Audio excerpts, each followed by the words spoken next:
என்ன அத்தை வர சொல்லிருந்தீங்க? ஆமாம்மா, ஒரு மாசத்துக்கு நீ நம்ம வீட்டுல வந்து படுத்துக்கிறியா? ஏன் அத்தை என்னாச்சு? முருகன் மாலை போடுறான், அவ தனியா படுத்துக்குவா, அதாம்மா. சரி அத்தை, நான் அப்பா கிட்ட சொல்லிட்டு வந்துடுறேன். நீங்களும் ஒரு வார்த்தை அப்பா கிட்ட சொல்லிருங்க அத்தை. அவர் மாலை போடுறது என்கிட்ட சொல்லவே இல்ல. மாலையும் உனக்காக தான் போட போறான், அது எப்படியும் உங்ககிட்டயே சொல்ல முடியும். இருந்தாலும் என்கிட்ட ஒரு வார்த்தை சொல்லிருக்கலாம் அத்தை. நீ ஏண்டி மூஞ்சி எப்படி வச்சுக்கிற? கல்யாணம் ஆகி 1 மாசம் தான் ஆகுது, அதுக்குள்ள மாலை போடுறாரு. எனக்கு வேற எப்படி இருக்குன்னு தெரியாது, அதான். அதை பத்தி நீ ஏன் கவலைப்படுற? அத்தை பாத்துப்பாங்க. அதான் நான் இருக்கேன்லம்மா. ஓம் சுவாமியே சரணமையப்பா, சுவாமியே சரணமையப்பா, சுவாமியே. சரணமையப்பா. மா, சாப்பாடு நேரம் ஆச்சு, சாப்பாடு போறீங்களா? நான் போடுறேங்க. ஏன் சொல்லுமா கீர்த்தனா.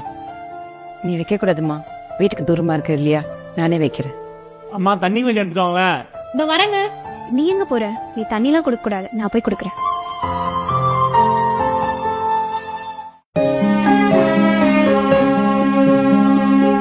ஏய், என்னாச்சு? ஏன் அழுகுற? இல்லடி, அவர் கூட தான் எப்பயுமே இருப்பேன். ஆனா இப்போ அவரே மாலை போட்டு தரையில படுக்கிறாரு, அத கஷ்டமா இருக்கு. இது எல்லாமே உனக்காக தான். எல்லாமே ஐயப்பன் பார்த்துப்பாரு, நீ கவலைப்படாம தூங்க.